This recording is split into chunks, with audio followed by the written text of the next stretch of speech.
YouTube channel एक और editorial के साथ आया हूँ। डाउन द ड्रेन सब बर्बाद। डाउन द ड्रेन, ड्रेन का मतलब होता है कि नाली होती है ना दोस्तों, उसको ड्रेन बोलते हैं या पानी को बहाने को उसके नीचे। लेकिन एक पूरा फ्रेज़ है जिसका मतलब है व्यर्थ या बेकार चला जाना, किसी चीज़ का बेकार चला जाना। जैसे बोलते हैं कि मेरा सारी मेहनत बेकार चली गई, माई all hard work went down the drain, drain के नीचे चला गया। समझ में आ रहा? तो यहाँ पे चूँकि शानदार तरीके से, चूँकि दोस्तों क्लियर नहीं इसलिए हमने इधर कर दिया है, ठीक है। ये देखिए आपके लिए ट्रांसलेशन भी है, फ्रेजेस भी है, वोकेबलरी भी है दोस्तों, सब कुछ आपके लिए है। चैनल को लाइक कर दीजिए, सब्सक्राइब कर दिए, शेयर कर दिए अपने दोस्तों के साथ। So let's read this one. Since it's not clear, so we'll go here. Don't celebrate. तो डाउन द ड्रेन का मतलब समझ में, एक फ्रेज है जिसका मतलब होता है किसी भी चीज़ का बर्बाद हो जाना, आपकी मेहनत का बर्बाद हो जाना सबको। डोंट सेलिब्रेट मुंबई's रेजिलियंस, कह रहे हैं कि मुंबई की जो हिम्मत, रेजिलियंस बोलते हैं जब आप पर कोई मुसीबत आ जाए तो आप कैसे प्रतिक्रिया देते हैं, कैसे रिएक्ट करते हैं, उसको रेजिलियंस है। अगर आप अच्छे से काम सुकून के साथ महसूस करते हैं, ज़्यादा गुस्सा नहीं दिखाते हैं, बर्दाश्त करते हैं, उसको रेजिलियंस बोलते हैं। कह रहे हैं कि मुंबई की जो हिम्मत है, रेजिलियंस, जो बहुत मुश्किल झेलने की जो एक ताकत है, उस पर खुश मत होइए। Don't celebrate Mumbai, fix its capacity to cope with rains. कह रहे हैं कि असली काम यह है कि उसकी बारिश संभालने की क्षमता को ठीक करना है। कैपेसिटी टू कॉप विद, बारिश के साथ मुकाबला करने की कैपेसिटी, उसकी जो क्षमता है उसको ठीक करना। चूँकि बारिश जब आती है तो मुंबई की वाट लग जाती है। That stranded monorail said it all, कि फंसी हुई जो मोनोरेल है, सिंगल उस पर जो चलती है, ट्रैक पे जो चलती है ट्रेन, जो सिर्फ दिखाने के लिए मुंबई में बना दी गई है और जो कि लॉस पे चल रही है। ये खुद एडिटर साहब आपको बताएंगे आगे चल के कि उसने सब कुछ बता दिया। सेड इट ऑल पूरा एक फ्रेज है दोस्तों, सेड इट ऑल, कि फंसी हुई मनोरंजन ने सब कुछ साफ साफ दिखा दिया, यानी बतला दिया। कह रहे भाई ओए ज़रा बोल मत, ज़रा सफाई मत दे। हाँ, तुम्हारी ये जो बातें हैं और तुम्हारी जो हरकतें, सब कुछ बता दिया तुम्हारे बारे में। ओए don't talk too much. Your behavior or your statement or your movement or your whatever you were doing, it said it all, ठीक है। An engineer proposing to increase Mumbai's stormwater drainage capacity to 14 inches for 356 millimeter of rainwater per day, ठीक है, in the 1860s noted, I believe no city in Europe has yet attempted to deal with a rainfall approaching these limits. एक engineer साहब ने, ठीक है, 1860 के दशक में एक इंजीनियर ने कहा था कि मुंबई की नालियों की क्षमता इतनी हो कि वो रोज़ाना 14 इंच पानी निकाल सके। एक इंजीनियर प्रपोज कर तजवीज़ दी थी, उन्होंने कहा था टू इंक्रीज़ मुंबई के जो स्टॉर्म वाटर है, ड्रेनेज है या नाली, स्टॉर्म वाटर यानी तूफ़ान से जो बारिश के जो पानी से जो उसको जो निकालने के ड्रेनेज जो होता है, जो सिस्टम होता है जिससे पानी निकलता है, कैपेसिटी बोलते हैं उसको 40 इंच से या 356 मिलीमीटर आप भी कह सकते हैं ऑफ रन वाटर को पर डे को कर देना चाहिए। इन द 1860s 1860 के दशक में ही कहा था। नोट कर लिया गया। आई बिलीव, कह रहे हैं कि मैं समझता हूँ कि यूरोप में भी क्या है पानी को निकाल सकें, उन्होंने लिखा था, ठीक है, नोटेड उन्होंने लिखा था। और मुझे नहीं लगता कि यूरोप का कोई शहर इतनी बारिश से निपटने की कोशिश कर रहा है। I believe no city in Europe has yet attempt, अब तक उसने कोशिश की to deal with rainfall approaching this limit, इतनी लिमिट तक, इतनी हद तक जाकर पहुंचकर बारिश से डील करने की कोई इस तरह की यूरोप की सिटी ने भी कोशिश नहीं की, ठीक है। Bombay as it was then called, Bombay जो कि जैसा कि उस वक्त कहा जाता था, अभी तो मुंबई कहा जाता है, वो तब जैसे मुंबई कहा जाता था वो आगे निकल चुका था, ठीक है। With was clearly ahead of the curve, पूरा फ्रेज है दोस्तों, आगे निकला हुआ था। वॉज क्लियरली, बहुत अहेड ऑफ द कर्व का मतलब होता है सबसे आगे या समय से पहले काम करने वाला। पहले जो था ना मुंबई, आप कराची को भी ले लो या किसी और सिटी को, उस ज़माने में लोग यूरोप में या अमेरिका में जब रिटायर्ड होते थे लोग दोस्तों, तो वो इधर आते थे घूमने के लिए अपना। अब ये पूरा चेंज हो गया, अब यहाँ से लोग जाते हैं उधर। तो was clearly ahead of the curve, Bombay it was those cold, उस वक्त कहा जाता था। तो कहना clearly ahead of the curve, हमेशा सबसे आगे रहता था। नाउ इट इज़, अब ऐसा नहीं है, आपको पता है। This years first downpour in May sent water gushing into a newly integrated metro station at Worli, notable for some of India's priciest real estate. Reason inadequate drainage. क्या अब ऐसा नहीं, इस ईयर ये इस साल का है ना, इस साल मई की पहली भारी बारिश में वर्ली के नए मेट्रो स्टेशन में पानी घुस गया। ठीक है, जिस साल के पहली बारिश में मई में है ना, सेंट वाटर भेजा, वाटर गशिंग बोलते हैं, बहुत तेज़ी से बहाव आना है ना, वाटर का बहते हुए इनटू अ न्यूली, यानी नए नए शुरू किए हुए मेट्रो स्टेशन पे वर्ली में। नोटेबल फॉर सम, अब वर्ली जो है ये इंडिया के जो प्राइजेस, यानी सबसे महंगे जो रियल इस्टेट के लिए एक बहुत महंगी जगह मानी जाती है। रीज़न क्या थी? Inadequate drainage. रीज़न क्या था दोस्तों? कारण क्या थी? नालियों की कमी थी, यानी सबसे महंगी ज़मीनों में गिनी जाती है। Notable for some of India's prices, यानी सबसे महंगी ज़मीनों में गिनी जाती है। ठीक है, दिस वीक, इस हफ्ते तेज़ बारिश ने केवल शहर रोक दिया है ना। दिस वीक इंटेंस रेन, तेज़ बारिश not only stall the city, ना ही केवल ये कि शहर को रोक दिया, but also left the nation marvelling at images of two monorail rakes frozen in rush hour. Also nation को मार्वलिंग, हैरान छोड़ दिया, यानी लोग हैरान में रह गए तस्वीर को देख करके। दो मोनोरेल जो है रैक्स, उनके जो डब्बे थे वो चिपक गए, यानी फ्रोज़न, बिल्कुल ठहर गए। फ्रोज़न का मतलब दोस्तों यहाँ पे क्या होगा? अटक जाना। रश आवर, भीड़ वाले घंटों में आपने देखा होगा दोस्तों। Because Mumbai floods at least once every monsoon, it is easy to be blase about it, क्योंकि मुंबई की जो सैलाब से हैं, यानी तो एटलीस्ट क्या है, हर मानसून में एक मरतबा इस तरह आता है, और ये बहुत आसान है to be blase about it, यानी उसके बारे में सोचना नहीं है। ब्लाज़े बोलते हैं दोस्तों कुछ ऐसी चीज़ बार बार हो रही है लेकिन ज़्यादा ध्यान नहीं देते लोग उस पर, तो उससे it is easy to be blase. इसका क्या मतलब है दोस्तों?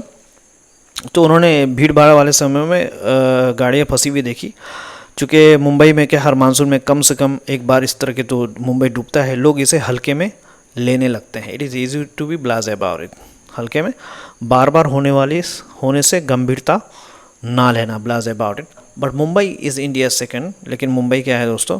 इंडिया का दूसरा सबसे क्या है, सबसे बड़ा शहर है, और पॉपुलेशन सबसे, भारत का दूसरा सबसे बड़ा शहर है, पॉपुलर सिटी, फाइनेंशियल कैपिटल है, आर्थिक राजधानी है दोस्तों, and headquarter of state aiming to hit $1 trillion GSDP, और जो $1 ट्रिलियन की अर्थव्यवस्था बनना चाहता है, यानी बनने के करीब, एमिंग टू हिट, यानी बस सारा काम चाहने का हो रहा है दोस्तों, लेकिन हो कुछ नहीं रहा। हेडक्वार्टर ऑफ स्टेट, एक स्टेट राज्य है जो कि बनना चाह रहा है $1 ट्रिलियन GDP। अभी इसका क्या है देख लेना आप, देखें। Monorail is a show piece infra, ये बहुत शानदार हिम्मत की है ने लिखने की। मोनोरेल इसकी दिखाने के लायक बुनियादी ढांचा है। Is a show piece of infra, बुनियादी क्या है, दिखाने के लिए इंफ्रास्ट्रक्चर, एक ढांचा है। Kept going at loss of rupee 550 crore per year, यानी लॉस चलता आ रहा है साल के 550 करोड़ के लॉस पर। So the sight of hundreds of passengers being rescued on fire ladders hardly inspire confidence. तो sight यहाँ का मतलब होगा दोस्तों देखना, 100 से ज़्यादा पैसेंजर जिनको बचाया जा रहा है, और किस चीज़ पर? फायर लेडर्स पर, यानी आग वाली फायर फाइटर, जो लोग आग में जो लेडर, जो सीढ़ियाँ यूज़ करते हैं, उन लेडर पे जो बचाया जा रहा है। हार्डली इंस्पायर कॉन्फिडेंस, बड़ी मुश्किल ही कॉन्फिडेंस को इंस्पायर करती है, यानी क्या है, बहुत ही मुश्किल से जो एक इंसान के अंदर वो होता है, क्या बोलता है दोस्तों, हार्डली कॉन्फिडेंस में भरोसे बिल्कुल नहीं दिखाता, यानी बहुत ही मुश्किल से इंसान के अंदर भरोसा पैदा आता है कि नहीं यार इस पर सवार होना चाहिए, कुछ नहीं होता। चूँकि जब लोगों ने ये इस तरह के इमेजेस देखेगा, अरे भाई ये तो बहुत ख़तरनाक ऐसा हो सकता है, और इसीलिए जो है लॉस पे जा भी रहा है दोस्तों। Government can of course count on time to erase such monsoon memories. Government जो है ऑफ कोर्स क्या है, टाइम पे भरोसा कर सकते हैं। काउंट ऑन टाइम का मतलब होता है दोस्तों टाइम पे भरोसा करना, इरेज मेमोरीज, यादें को मिटाना, क्योंकि सरकार को पता है कि जैसे जैसे वक्त गुजर जाएगा लोग सब भूल जाएंगे, इसलिए बस लेट इट गो, है ना, चलने दो उसको। सरकार को भरोसा है कि वक्त के साथ साथ लोग ऐसे बरसाती हादसे भूल जाएंगे। Count on the time, count का भरोसा करना, टाइम पर भरोसा करना, इरेज मेमोरीज, यादें मिटाना है दोस्तों। फॉर इवन न्यूयॉर्क, यहाँ तक के, है ना, फॉर न्यूयॉर्क सम मेमोरीज, ठीक है, for you New York subway was, अच्छा एरिक्सन मेमोरीज दोस्तों यहाँ पे शायद नहीं है यहाँ पे, अच्छा ये भूल गया। एरिक्सन मेमोरीज जो चिढ़ाने वाली यादें, यानी एनोइंग, एरिक्सम बोलते हैं उसको, है ना। मानसून, सच मानसून एरिक्सम मेमोरीज, एरिक्सन IRKSOM छूट गया दोस्तों, इसका मतलब होगा चिढ़ाने वाली यादें, परेशान करने वाली यादें। For even New York some, sorry let me read this one, subway was flooded, ठीक है, समरस, और even New York subway was flooded in a storm last month, क्योंकि पिछले महीने न्यूयॉर्क की मेट्रो भी तूफान में डूब गई थी, है ना। न्यूयॉर्क सबवे वॉज, मेट्रो की जो सबवे मतलब सबवे उसी को बोलते हैं ना, ज़मीन के नीचे चलती, वॉज फ्लडेड, और मतलब सैलाब आ गया था, इन अ स्टॉर्म, ठीक है, एक तूफान में लास्ट मंथ, यानी उसको सैलाब में बह गया था, यानी पानी वहाँ घुस गया था last month. And nobody quit that city, और किसी ने उस सिटी को नहीं छोड़ा, बल्कि लोग सफ़र करते हैं, but that's not the point. लेकिन यहाँ पे मुद्दा ये नहीं है, nobody can account for freak weather, ठीक है दोस्तों, किसी ने नहीं छोड़ा, लेकिन कोई अजीब, nobody can account for freak weather, कोई भी अजीब मौसम को रोक नहीं सकता। बात यह है कि जो फ्रीक वेदर है, यानी फ्रीक वेदर का मतलब होता है असामान्य मौसम, यानी एक ऐसा मौसम जिसमें कुछ भी हो सकता है, यानी ऐसी चीज़ होना का जो कि संभव नहीं है या कुछ बहुत खतरनाक हो जाए। सो नोबडी कैन अकाउंट, ठीक है, कोई भी अजीब मौसम को रोक नहीं सकता, ठीक है। अकाउंट फॉर वीक फ्रीक, यानी किसी को आप जिम्मेदार नहीं कर सकते। The Mumbai deluge of July 2005 with over 900 millimetre rainfall in 24 hours would have been devastating anywhere. समझ में आ रहा है दोस्तों, जुलाई 2005 की मुंबई की जो बाढ़ थी, द मुंबई डेल्यूज बाढ़ मतलब जुलाई 2005 की जो मुंबई की बाढ़ थी, विथ ओवर 900 मिलीमीटर रेनफॉल 24 घंटे के अंदर ज़्यादा, 900 मिलीमीटर रेनफॉल 24 घंटे से ज़्यादा भी, वुड हैव बीन डेवास्टेटिंग, बहुत तबाह कुन होती, तबाह करने वाली थी, बहुत नुकसान करने वाला होता, फिर भी एनीवेयर, कहीं पे भी, है ना। कह रहे जुलाई 2005 की मुंबई की बाढ़ जिसमें 24 घंटे में 900 मिलीमीटर से ज़्यादा बारिश हुई, कहीं भी भयानक साबित होती, would have been devastating anywhere, कहीं भी क्या होती, तबाह करने वाली होती, वुड हैव बीन, है ना। But rainfall didn't exceed 250 millimetre on any single day this past week, लेकिन इस हफ्ते किसी भी दिन बारिश 250 मिलीमीटर से ज़्यादा नहीं हुई, ठीक है। इस हफ्ते डिन एक्सीड, नहीं आगे बढ़ी 250 मिलीमीटर से ज़्यादा ऑन एनी सिंगल डे, किसी भी दिन, दिस पास्ट वीक, पिछले हफ्ते, इस हफ्ते की, यानी जो अभी हफ्ता गुजरा। With the recommended capacity enhancement it should have been manageable, कह रहे हैं कि अगर सुझाई गई क्षमता बढ़ाई जाती तो हालत संभाली जा सकती थी। विद द रिकमेंडेड यानी सुझाई गई जो क्षमता जो है, अगर बढ़ाने के साथ साथ, सुझाई गई क्षमता को बढ़ाने के साथ, it should have been manageable, ठीक है, उसे क्या है, मैनेज कर लिया जाता, शुड हैव बीन मैनेजेबल, ये वो मैनेज होने के काबिल था। Climate change has significantly increase the number of heavy rain days in Mumbai, ठीक है, मैनेजेबल जिसे आसानी से नियंत्रण किया जा सके, है ना, मैनेजेबल का मतलब ये है। अच्छा, क्लाइमेट चेंजेस जो है बहुत ही बुरी तरीके से, बहुत ही ज़बरदस्त से बढ़ चुका है, चेंजेस, बदलाव बहुत हो चुके हैं। नंबर ऑफ़ हैवी रेन, यानी हैवी रेन जो ख़तरनाक बारिश जो है वो heavy rain days in Mumbai, climate changes की वजह से जो है वो क्या है, मुंबई में जो है बहुत ज़्यादा उसकी वजह से बारिश होने लगी। लास्ट ईयर, पिछले साल जो है, more than 100 millimetre rainfall was recorded on 21 occasions, 21 मौके पर कम से कम 100 मिलीमीटर रेनफॉल को रिकॉर्ड कर दिया गया था लास्ट ईयर। तो 21 दिन, यानी कभी कभी बहुत सारा, अब ये क्लाइमेट चेंज की वजह से ये बढ़ते जा रहा है दोस्तों। 1000 flood, the city's peak drainage capacity was doubled from 225 millimeter to 55 millimeter per hour, but that's proving inadequate now. 2005 की बाढ़ के बाद शहर की नालियों की पानी निकालने की जो क्षमता है वो 25 मिलीमीटर से बढ़कर 55 मिलीमीटर प्रति घंटा कर दी गई है ना, आफ्टर द 2005 फ्लड। 2005 की सैलाब के बाद सिटी की जो पानी निकालने की जो क्षमता, पीक मतलब होता है किसी चीज़ का बहुत तेज़ी से होना, ड्रेनेज पानी निकालने की व्यवस्था और पानी निकालने की जगह, कैपेसिटी मतलब क्षमता, यानी सिटी की जो पानी निकालने की क्षमता है 2005 के सैलाब के बाद वो डबल कर दिया गया है 25 मिलीमीटर से लेकर के 55 मिलीमीटर पर घंटे के हिसाब से, प्रति घंटे के। लेकिन ये साबित कर रहा, but that's proving inadequate कि काफ़ी नहीं है, अब इससे ज़्यादा होना चाहिए। Now there is a need to increase it to 125 millimetre per hour in the low lying areas at least. अब ज़रूरत है, लेकिन अब ये भी काफ़ी नहीं है, लेकिन अब ज़रूरत है और कम से कम, यानी अब इसका क्या मतलब है दोस्तों, और कम से कम क्या है, नीचे वाले इलाके यानी निचले इलाकों में इसे 120 मिलीमीटर प्रति घंटा करना ज़रूरी है। देयर इज़ अ नीड, यहाँ ज़रूरी है, टू इंक्रीज बढ़ाने का 120 मिलीमीटर प्रति घंटा के हिसाब से in the low lying areas at least, कम से कम 120 मिलीमीटर पर आवर के हिसाब से बढ़ाने की ज़रूरत है। लो लेइंग यानी नीचे की तरफ से लेटे हुए इलाकों में, यानी मतलब निचले इलाकों में जो कि समुद्र के सतह से काफ़ी नीचे हैं, तो वहाँ पे 120 मिलीमीटर पर आवर के हिसाब से होना चाहिए। एट द सेम टाइम, और उसी समय, further encroachment of the cities natural drainage must stop, के आगे बढ़ करके, इंक्रोचमेंट बोलते हैं किसी चीज़ पर नाजायज़ कब्जा करना, कि सिटी के नेचुरल जो है यानी प्राकृतिक जो नालियों पर जो ड्रेनेज और ड्रेनेज बोलते हैं नालियों, यानी जहाँ से पानी निकलने की, मस्ट टू रुकना चाहिए।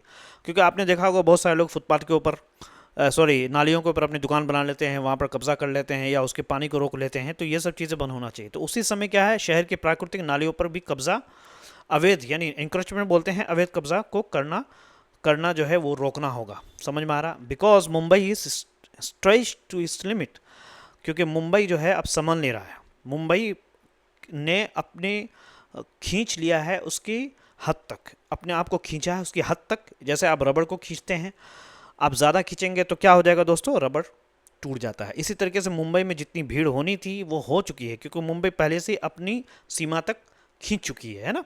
स्ट्रेच टू लिमिट्स का मतलब पूरी तरह थकी हुई, ज़्यादा बोझ का होना, यानी सह नहीं पा रहा। स्ट्रेच टू बोलते हैं कि यार वो सह नहीं पा रहा, he has stretch to its limit. Every downpour यानी brings it to halt through a predictable chain reaction. कह रहे हैं कि हर तेज़ बारिश में, डाउनपोर बोलते हैं तेज़ बारिश में, शहर को रोक देती है। हर तेज़ बारिश ब्रिंग इट टू हाल्ट यानी लाती है उसको रोकने की तरफ, यानी शहर को रोक देती है थ्रू अ प्रिडिक्टेबल, और ये हमेशा एक ही तरह की घटनाओं की कड़ी में होता है। प्रिडिक्टेबल यानी पहले से लोगों को पता हो, चेन रिएक्शन यानी चेन रिएक्शन एक ही तरह के घटना, रिएक्शन बोलते हैं प्रतिक्रिया, यानी चेन रिएक्शन का मतलब एक घटना से दूसरी घटना अपने आप होना, चेन रिएक्शन। यानी प्रिडिक्टेबल, पहले से लोगों को पता होगा इतनी खतरनाक बारिश होगी। First, suburban railway tracks flood and train service stop. पहले जो है वो क्या होता है दोस्तों, जो है उपनगर की जो रेलवे पटरियां हैं डूब जाती हैं, यानी सबर्बन रेलवे ट्रैक्स क्या है, फ्लड, वो रेलवे ट्रैक्स जो है फ्लड उनको डूब जाती हैं। एंड ट्रेन सर्विस स्टॉप्स, और ट्रेनें जो है बंद हो जाती, ट्रेन की जो सर्विस वो स्टॉप हो जाती हैं। सबर्बन रेलवे ट्रैक्स फ्लड यानी उस ट्रैक्स पर जो उपनगर की जो रेलवे जो पटरियां हैं वो क्या है, डूब जाती है, और ट्रेन की सर्विस जो है स्टॉप हो जाती है। Then commuters turn to roads which gets jam. फिर क्या होता है, यात्री जो होती हैं कम्यूटर टर्न टू रोड, वो सड़कों पर जाते हैं, वो रोड की तरफ मुड़ जाते हैं, जिससे क्या होता है, विच गेट जैम, और ट्रैफिक जाम आ जाता है। गेट जैम का मतलब होता है ट्रैफिक जाम लग जाता है। And this year, the added weight of commuters in those monorail wrecks made them lose contact with their power lines.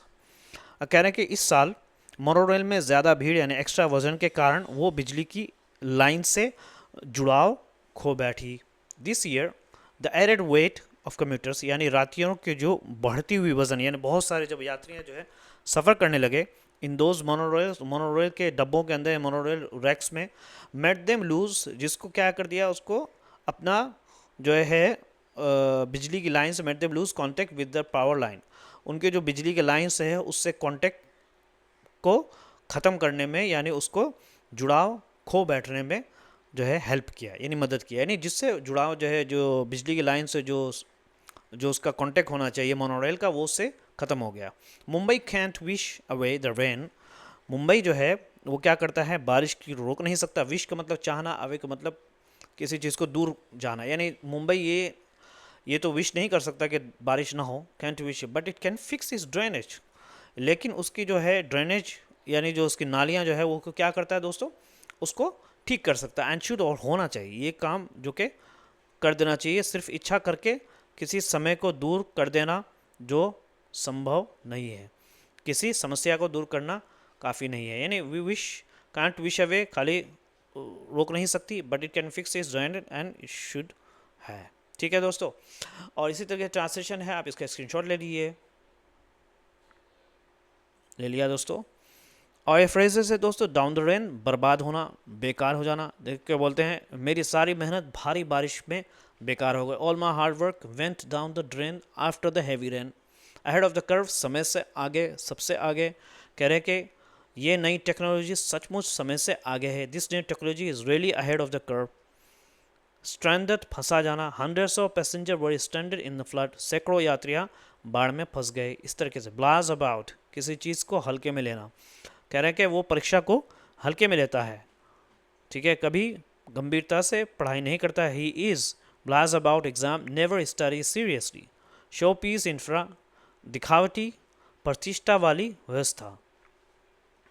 नए एयरपोर्ट शहर की प्रतिष्ठा वाली इमारत है। The new airport is the city show piece infra. Count on, भरोसा करना, कह रहे हैं मदद के लिए तुम हमेशा अपने सबसे अच्छे दोस्त पर भरोसा कर सकते हो। यू कैन ऑलवेज काउंट और your best friends for help. इसी तरीके से दोस्तों ये आपको पढ़ना है। इरिक्सम मेमोरीज, परेशान करने वाली यादें, है ना। Stretch to limit, bring to halt, chain reaction, wish away, टालना या नज़रअंदाज करना। You can't wish away your problem, you must solve them. तुम अपनी समस्याओं को नज़रअंदाज नहीं कर सकते, तुम्हें उन्हें हल करना होगा। ये वोकैबुलरी दोस्तों, इसका स्क्रीनशॉट ले लिए आप। Okay, see you tomorrow, bye bye.